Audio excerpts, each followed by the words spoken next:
Pakistan player rude ప్రవర్తన, ప్రధాని tweet, బాబు Pawan thanks. ఏసీబీకి చిక్కిన మరో ఇద్దరు కేటుగాళ్లు. ఇలాంటి వార్తల్ని 30 సెకండ్స్ ఫుల్ న్యూస్ లో ఇప్పుడు చూద్దాం.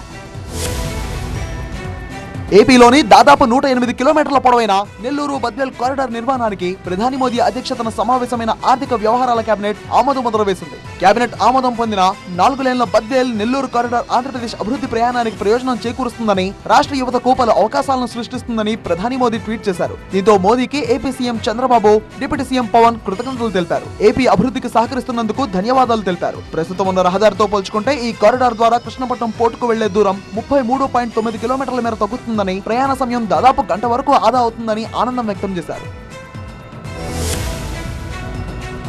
ప్రభుత్వ ఉద్యోగం, మంచి జీతం, ఇది చాలదన్నట్లు అక్రమ సంపాదన కోసం టేబుల్ కింద చెయ్యి పెట్టే అధికారులు అక్కడో ఇక్కడో బయటపడుతూనే ఉన్నారు. హైదరాబాద్ ముషీరాబాద్ నియోజకవర్గం లోయర్ ట్యాంక్ బండ్ లోని ఎంఆర్ఓ కార్యాలయంలో ఆర్ఐని అదుపులోకి తీసుకున్నారు ఏసీబీ అధికారులు. ఫ్యామిలీ మెంబర్ సర్టిఫికేట్ మంజూరు చేయడం కోసం 25,000 రూపాయల లంచం తీసుకున్నట్టు ఆర్ఐ మహేష్ ను రెడ్ హ్యాండెడ్ గా పట్టుకున్నారు. సర్టిఫికేట్ జారీ చేసేందుకు మొత్తం 1,20,000 లంచం డిమాండ్ చేయగా 25,000 ముందుగా ఇవ్వాలని ఒప్పందం చేసుకున్నారు.